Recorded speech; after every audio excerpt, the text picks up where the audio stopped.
story of the late Mr. Elvesham. I set this story down, not expecting it will be believed, but, if possible, to prepare a way of escape for the next victim. He, perhaps, may profit by my misfortune. My own case, I know, is hopeless, and I am now in some measure prepared to meet my fate. My name is Edward George Eden. I was born at Trentham, in Staffordshire, my father being employed in the gardens there. I lost my mother when I was 3 years old, and my father when I was 5, my uncle, George Eden, then adopting me as his own son. He was a single man, self-educated, and well known in Birmingham as an enterprising journalist. He educated me generously, fired my ambition to succeed in the world, and at his death, which happened 4 years ago, left me his entire fortune, a matter of about £500 after all outgoing charges were paid.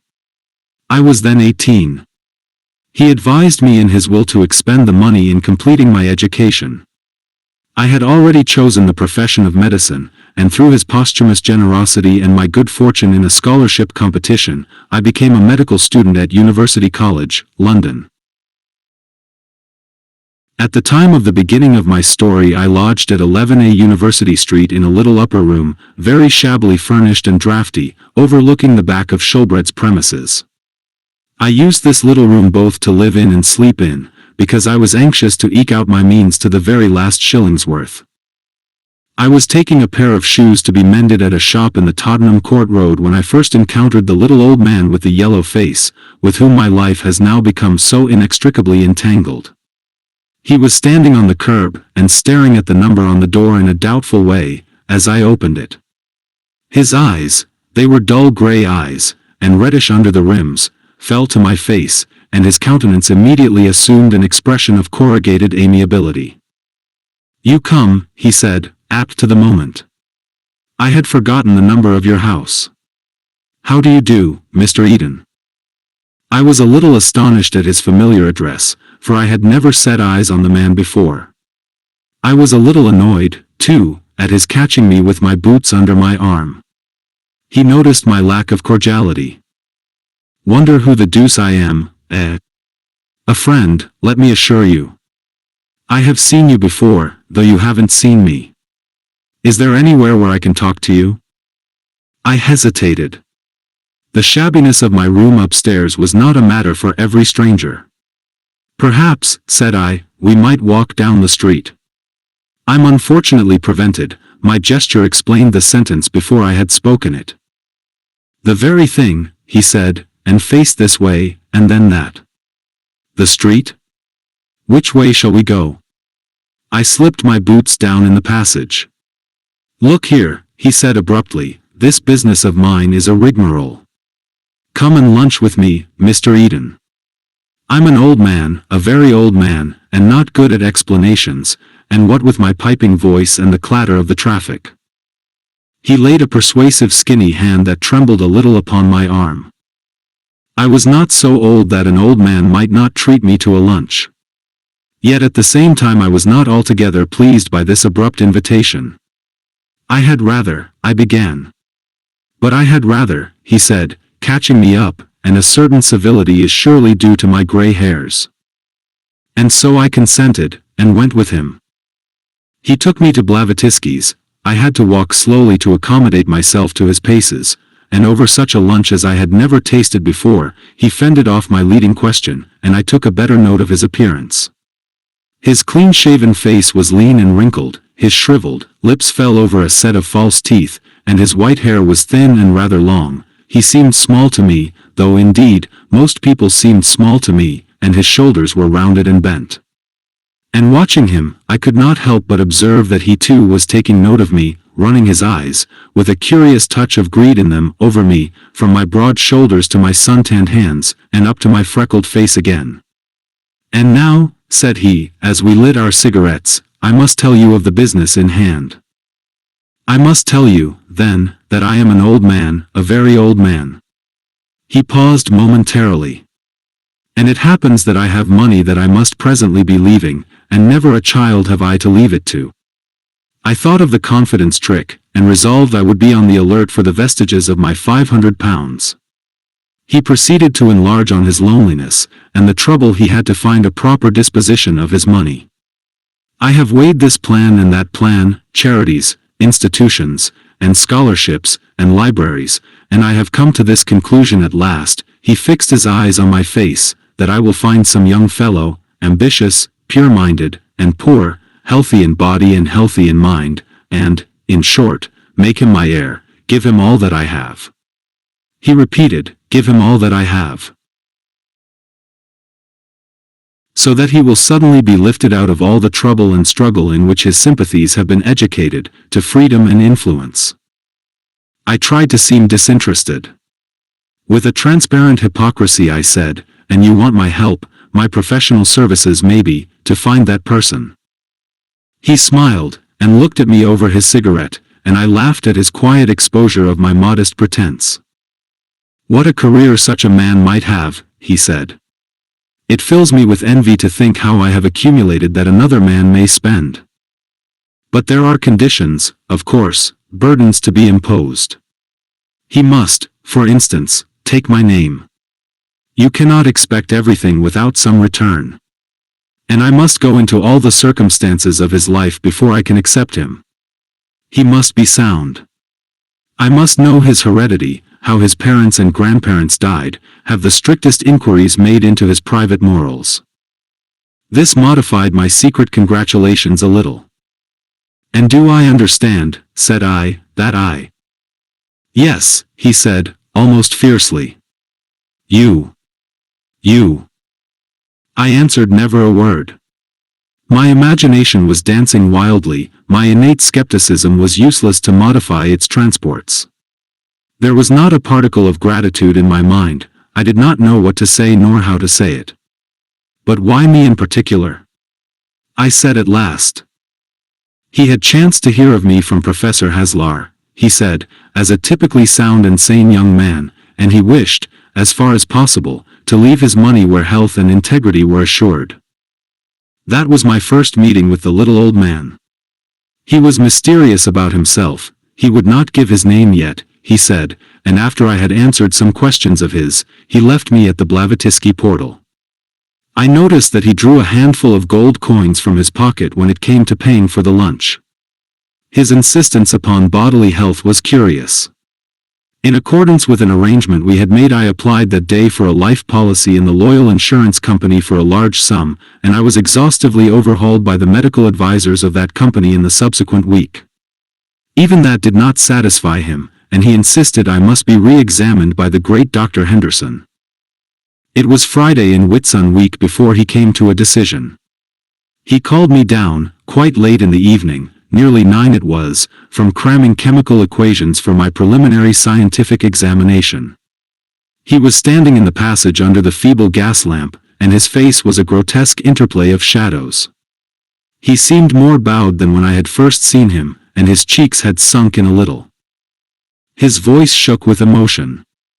Everything is satisfactory, Mr. Eden, he said. Everything is quite satisfactory. And this night of all nights, you must dine with me and celebrate your accession. He was interrupted by a cough. You won't have long to wait, either, he said, wiping his handkerchief across his lips, and gripping my hand with his long bony claw that was disengaged. Certainly not very long to wait. We went into the street and called a cab. I remember every incident of that drive vividly, the swift, easy motion, the vivid contrast of gas and oil and electric light, the crowds of people in the streets, the place in Regent Street to which we went, and the sumptuous dinner we were served with there. I was disconcerted at first by the well-dressed waiter's glances at my rough clothes, bothered by the stones of the olives, but as the champagne warmed my blood, my confidence revived. At first the old man talked of himself. He had already told me his name in the cab. He was H.G.Wells, the great philosopher, whose name I had known since I was a lad at school. It seemed incredible to me that this man, whose intelligence had so early dominated mine, this great abstraction, should suddenly realize itself as this decrepit, familiar figure. I dare say every young fellow who has suddenly fallen among celebrities has felt something of my disappointment. He told me now of the future that the feeble streams of his life would presently leave dry for me: houses, copyrights, investments. I had never suspected that philosophers were so rich. He watched me drink and eat with a touch of envy. "What a capacity for living you have," he said, and then with a sigh of relief, "I could have thought it. It will not be long." Said I, my head swimming now with champagne, "I have a future perhaps, of a passing agreeable sort, thanks to you. I shall now have the honor of your name. But you have a past. Such a past as is worth all my future." He shook his head and smiled, as I thought, with half-sad appreciation of my flattering admiration. "That future," he said, "would you in truth change it?" The waiter came with liqueurs. "You will not perhaps mind taking my name, taking my position, but would you indeed, willingly, take my years?" "With your achievements," said I gallantly. He smiled again. "Kummel, both," he said to the waiter, and turned his attention to a little paper packet he had taken from his pocket. "This hour," said he, "this after-dinner hour is the hour of small things. Here is a scrap of my unpublished wisdom." He opened the packet with his shaking yellow fingers, and showed a little pinkish powder on the paper. "This," said he, "well, you must guess what it is. But Kummel, put but a dash of this powder in it, is Himmel." His large grayish eyes watched mine with an inscrutable expression. It was a bit of a shock to me to find this great teacher gave his mind to the flavor of liqueurs. However, I feigned an interest in his weakness, for I was drunk enough for such small sycophancy. He parted the powder between the little glasses, and, rising suddenly, with a strange unexpected dignity, held out his hand towards me. I imitated his action, and the glasses rang. "To a quick succession," said he, and raised his glass towards his lips. "Not that," I said hastily. "Not that." He paused with the liqueur at the level of his chin, and his eyes blazing into mine. "To a long life," said I. He hesitated. "To a long life," said he, with a sudden bark of laughter, and with eyes fixed on one another we tilted the little glasses. His eyes looked straight into mine, and as I drained the stuff off, I felt a curiously intense sensation. The first touch of it set my brain in a furious tumult. I seemed to feel an actual physical stirring in my skull, and a seething humming filled my ears. I did not notice the flavor in my mouth, the aroma that filled my throat. I saw only the gray intensity of his gaze that burnt into mine.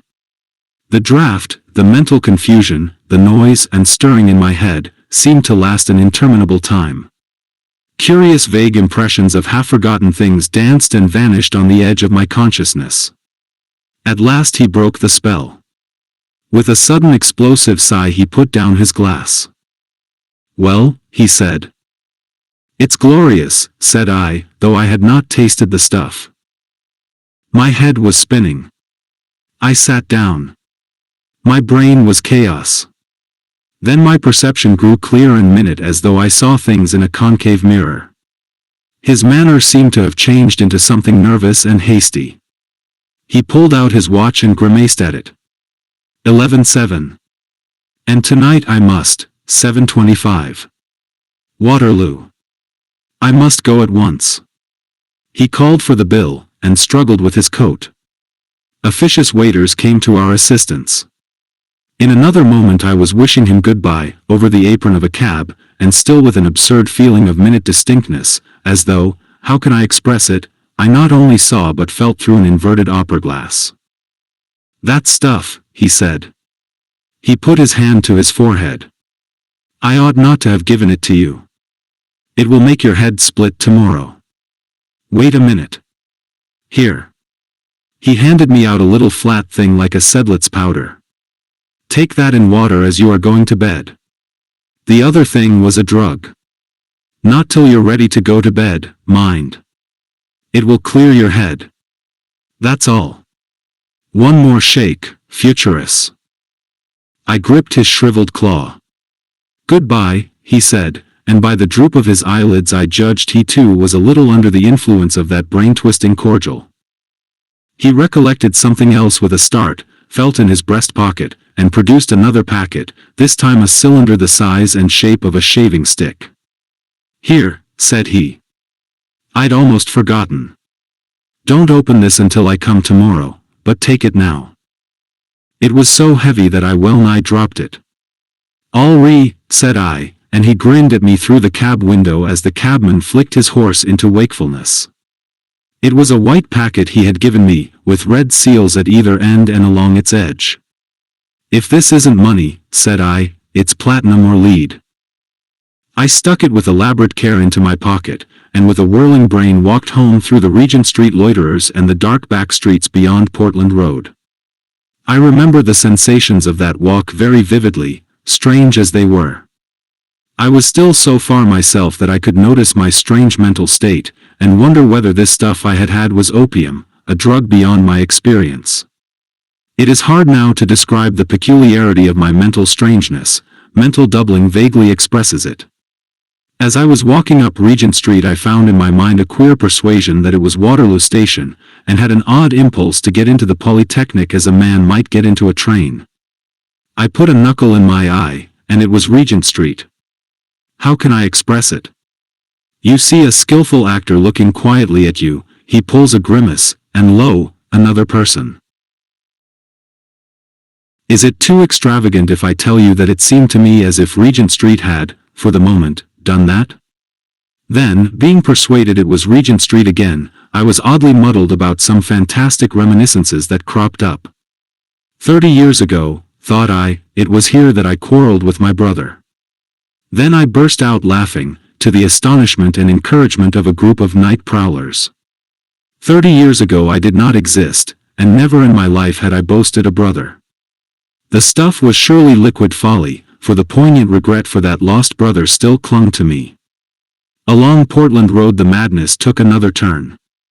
I began to recall vanished shops, and to compare the street with what it used to be. Confused, troubled thinking is comprehensible enough after the drink I had taken, but what puzzled me were these curiously vivid phantasm memories that had crept into my mind, and not only the memories that had crept in, but also the memories that had slipped out. I stopped opposite Stevens, the natural history dealer's, and cudgeled my brains to think what he had to do with me. A bus went by, and sounded exactly like the rumbling of a train. I seemed to be dipping into some dark, remote pit for the recollection. "Of course," said I, at last, "he has promised me 3 frogs tomorrow. Odd I should have forgotten. Do they still show children dissolving views? In those I remember one view would begin like a faint ghost, and grow and oust another. In just that way it seemed to me that a ghostly set of new sensations was struggling with those of my ordinary self. I went on through Euston Road to Tottenham Court Road, puzzled, and a little frightened, and scarcely noticed the unusual way I was taking, for commonly I used to cut through the intervening network of back streets. I turned into University Street, to discover that I had forgotten my number.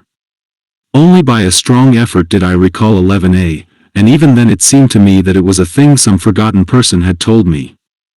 I tried to steady my mind by recalling the incidents of the dinner, and for the life of me I could conjure up no picture of my host's face. I saw him only as a shadowy outline, as one might see oneself reflected in a window through which one was looking. In his place, however, I had a curious exterior vision of myself, sitting at a table, flushed, bright-eyed, and talkative. "I must take this other powder," said I, "this is getting impossible." I tried the wrong side of the hall for my candle and the matches, and had a doubt of which landing my room might be on. "I'm drunk," I said, "that's certain," and blundered needlessly on the staircase to sustain the proposition. At the first glance my room seemed unfamiliar. "What rot?" I said, and stared about me. I seemed to bring myself back by the effort, and the odd phantasmal quality passed into the concrete familiar. There was the old glass still, with my notes on the albumen stuck in the corner of the frame, my old everyday suit of clothes pitched about the floor. And yet it was not so real after all. I felt an idiotic persuasion trying to creep into my mind, as it were, that I was in a railway carriage in a train just stopping, that I was peering out of the window at some unknown station. I gripped the bed rail firmly to reassure myself. It's clairvoyance, perhaps, I said. I must write to the Psychical Research Society. I put the rouleau on my dressing table, sat on my bed, and began to take off my boots. It was as if the picture of my present sensations was painted over some other picture that was trying to show through. Curse it, said I, my wits are going, or am I in two places at once? Half undressed, I tossed the powder into a glass and drank it off. It effervesced, and became a fluorescent amber color. Before I was in bed my mind was already tranquilized. I felt the pillow at my cheek, and thereupon I must have fallen asleep. I awoke abruptly out of a dream of strange beasts, and found myself lying on my back. Probably everyone knows that dismal, emotional dream from which one escapes, awake indeed, but strangely cowed. There was a curious taste in my mouth, a tired feeling in my limbs, a sense of cutaneous discomfort. I lay with my head motionless on my pillow, expecting that my feeling of strangeness and terror would pass away, and that I should then doze off again to sleep. But instead of that, my uncanny sensations increased. At first I could perceive nothing wrong about me. There was a faint light in the room, so faint that it was the very next thing to darkness, and the furniture stood out in it as vague blots of absolute darkness. I stared with my eyes just over the bedclothes. It came into my mind that someone had entered the room to rob me of my rouleau of money, but after lying for some moments, breathing regularly to simulate sleep, I realized this was mere fancy. Nevertheless, the uneasy assurance of something wrong kept fast hold of me. With an effort I raised my head from the pillow, and peered about me at the dark. What it was I could not conceive. I looked at the dim shapes around me, the greater and lesser darknesses that indicated curtains, table, fireplace, bookshelves, and so forth. Then I began to perceive something unfamiliar in the forms of the darkness. Had the bed turned round? Yonder should be the bookshelves, and something shrouded and pallid rose there, something that would not answer to the bookshelves, however I looked at it. It was far too big to be my shirt thrown on a chair. Overcoming a childish terror, I threw back the bedclothes and thrust my leg out of bed. Instead of coming out of my truckle bed upon the floor, I found my foot scarcely reached the edge of the mattress. I made another step, as it were, and sat up on the edge of the bed. By the side of my bed should be the candle, and the matches upon the broken chair. I put out my hand and touched nothing. I waved my hand in the darkness, and it came against some heavy hanging, soft and thick in texture, which gave a rustling noise at my touch. I grasped this and pulled it. It appeared to be a curtain suspended over the head of my bed. I was now thoroughly awake, and beginning to realize that I was in a strange room. I was puzzled. I tried to recall the overnight circumstances, and I found them now, curiously enough, vivid in my memory: the supper, my reception of the little packages, my wonder whether I was intoxicated, my slow undressing, the coolness to my flushed face of my pillow. I felt a sudden distrust. Was that last night, or the night before? At any rate, this room was strange to me, and I could not imagine how I had got into it. The dim, pallid outline was growing paler, and I perceived it was a window, with the dark shape of an oval toilet glass against the weak intimation of the dawn that filtered through the blind. I stood up, and was surprised by a curious feeling of weakness and unsteadiness.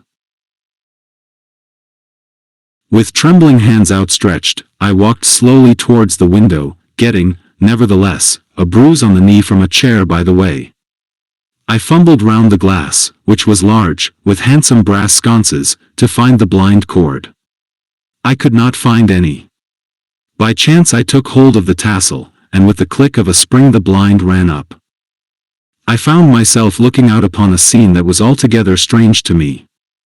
The night was overcast, and through the flocculent gray of the heaped clouds there filtered a faint half-light of dawn. Just at the edge of the sky the cloud canopy had a blood-red rim.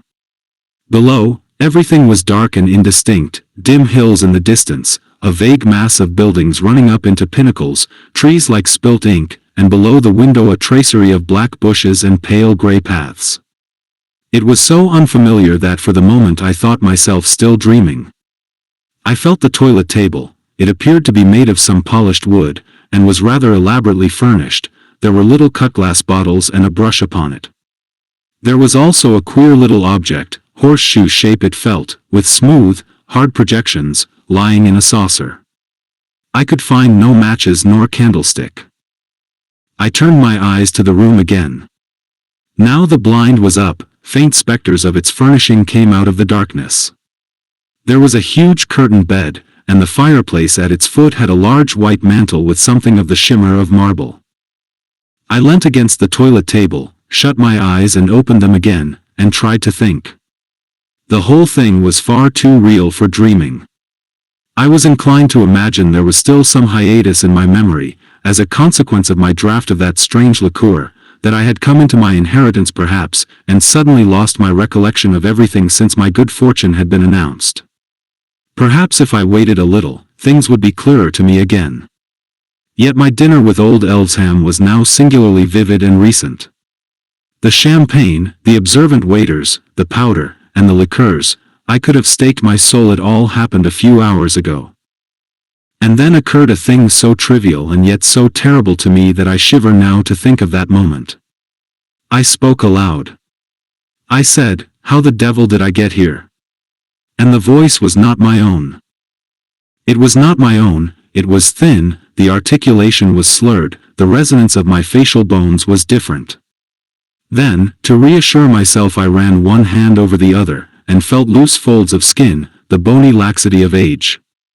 "Surely," I said, in that horrible voice that had somehow established itself in my throat, "surely this thing is a dream." Almost as quickly as if I did it involuntarily, I thrust my fingers into my mouth. My teeth had gone. My fingertips ran on the flaccid surface of an even row of shriveled gums. I was sick with dismay and disgust. I felt then a passionate desire to see myself, to realize at once in its full horror the ghastly change that had come upon me. I tottered to the mantel, and felt along it for matches. As I did so, a barking cough sprang up in my throat, and I clutched the thick flannel nightdress I found about me. There were no matches there, and I suddenly realized that my extremities were cold. Sniffing and coughing, whimpering a little, perhaps, I fumbled back to bed. "It is surely a dream," I whispered to myself as I clambered back, "surely a dream." It was a senile repetition. I pulled the bedclothes over my shoulders, over my ears, I thrust my withered hand under the pillow, and determined to compose myself to sleep. Of course it was a dream. In the morning the dream would be over, and I should wake up strong and vigorous again to my youth and studies. I shut my eyes, breathed regularly, and, finding myself wakeful, began to count slowly through the powers of 3. But the thing I desired would not come. I could not get to sleep. And the persuasion of the inexorable reality of the change that had happened to me grew steadily. Presently I found myself with my eyes wide open, the powers of 3 forgotten, and my skinny fingers upon my shriveled gums. I was, indeed, suddenly and abruptly, an old man. I had in some unaccountable manner fallen through my life and come to old age. In some way I had been cheated of all the best of my life, of love, of struggle, of strength, and hope. I grovelled into the pillow and tried to persuade myself that such hallucination was possible.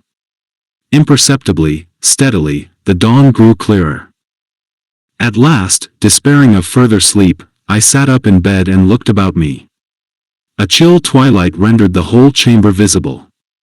It was spacious and well furnished, better furnished than any room I had ever slept in before.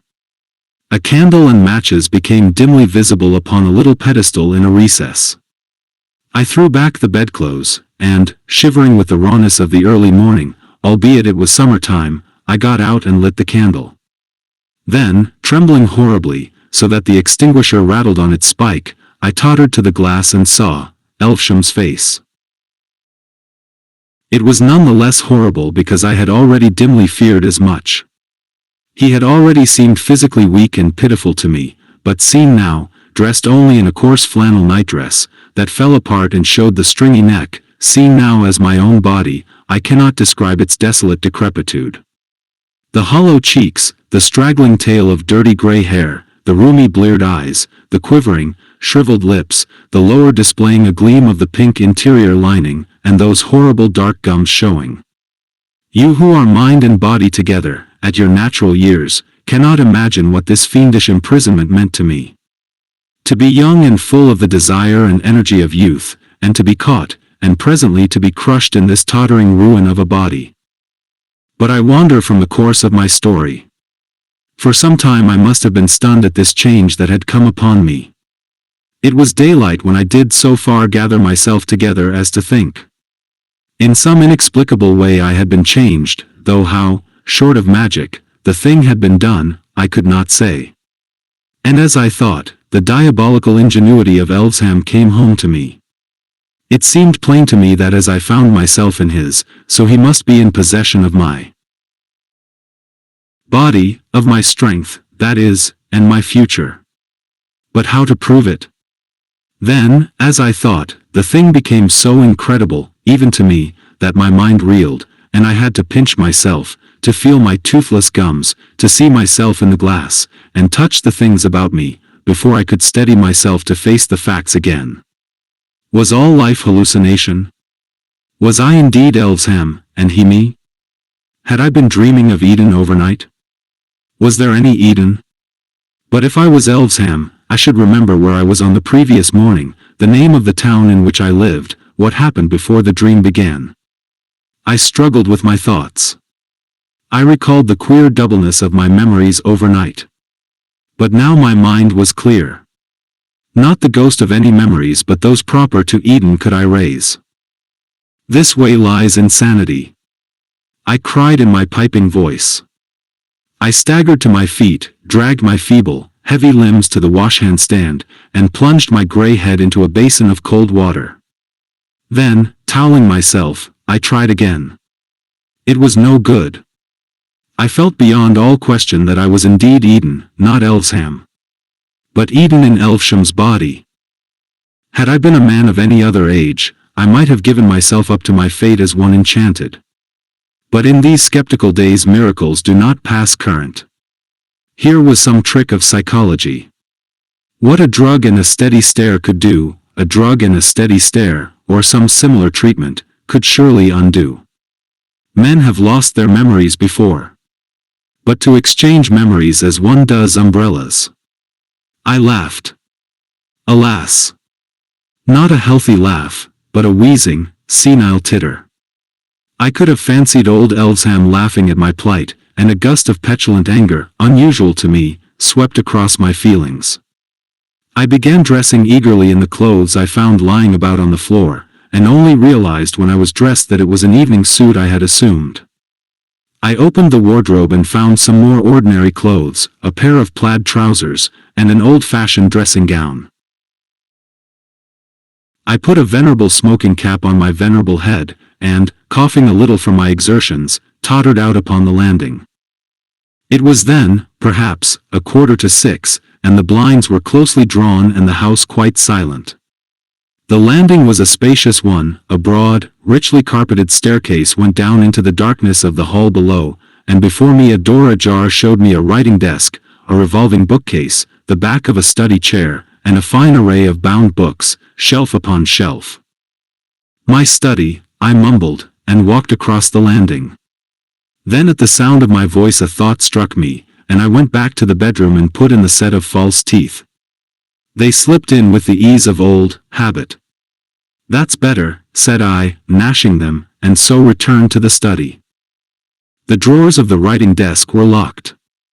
Its revolving top was also locked.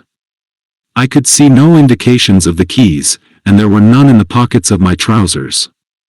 I shuffled back at once to the bedroom, and went through the dress suit, and afterwards the pockets of all the garments I could find. I was very eager, and one might have imagined that burglars had been at work, to see my room when I had done. Not only were there no keys to be found, but not a coin, nor a scrap of paper, save only the receipted bill of the overnight dinner. A curious weariness asserted itself. I sat down and stared at the garments flung here and there, their pockets turned inside out. My first frenzy had already flickered out. Every moment I was beginning to realize the immense intelligence of the plans of my enemy, to see more and more clearly the hopelessness of my position. With an effort I rose and hurried hobbling into the study again. On the staircase was a housemaid pulling up the blinds. She stared, I think, at the expression of my face. I shut the door of the study behind me, and, seizing a poker, began an attack upon the desk. That is how they found me. The cover of the desk was split, the lock smashed, the letters torn out of the pigeonholes, and tossed about the room. In my senile rage I had flung about the pens and other such light stationery, and overturned the ink.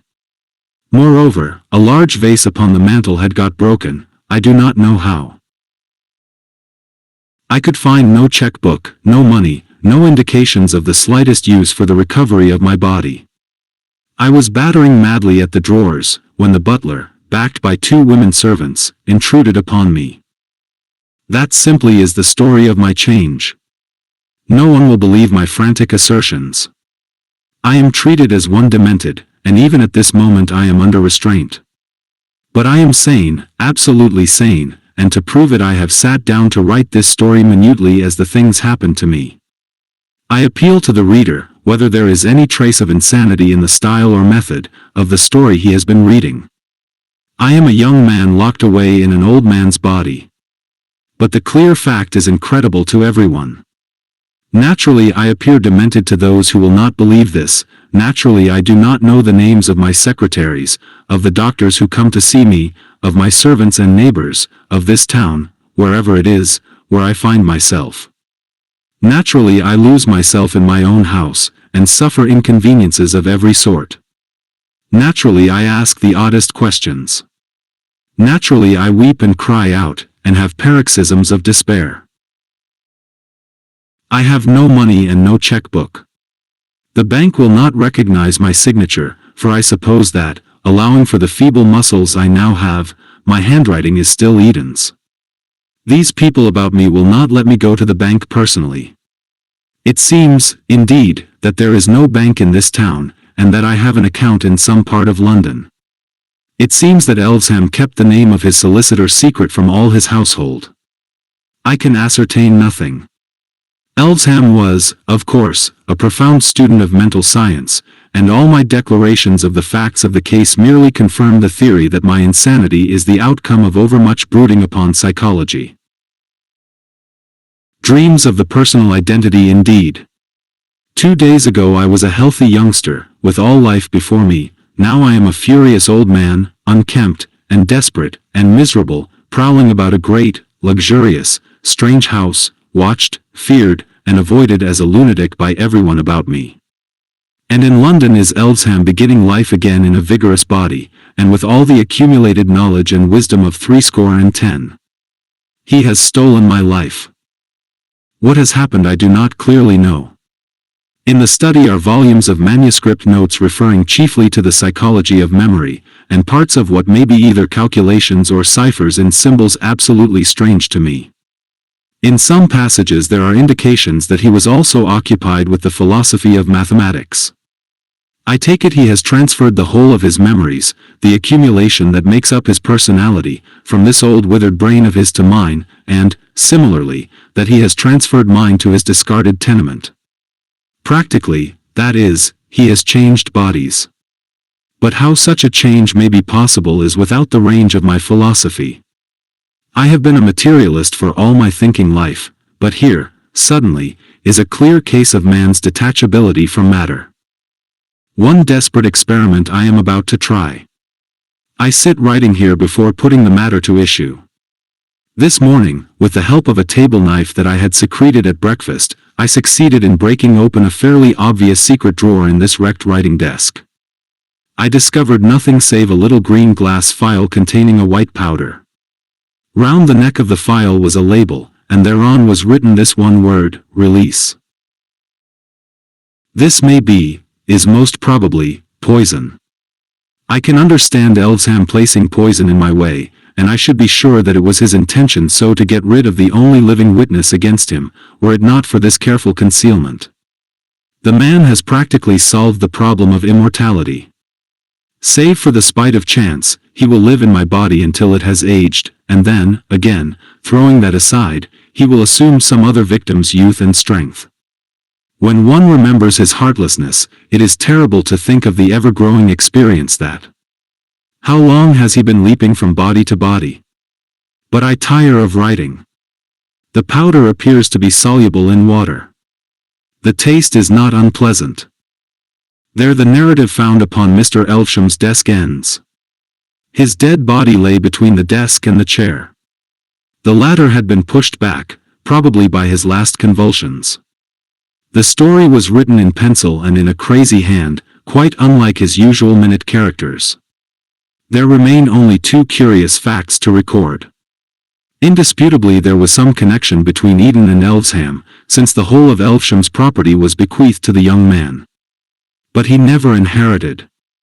When Elvesham committed suicide, Eden was, strangely enough, already dead. 24 hours before, he had been knocked down by a cab and killed instantly, at the crowded crossing at the intersection of Gower Street and Euston Road. So that the only human being who could have thrown light upon this fantastic narrative is beyond the reach of questions. Without further comment I leave this extraordinary matter to the reader's individual judgment.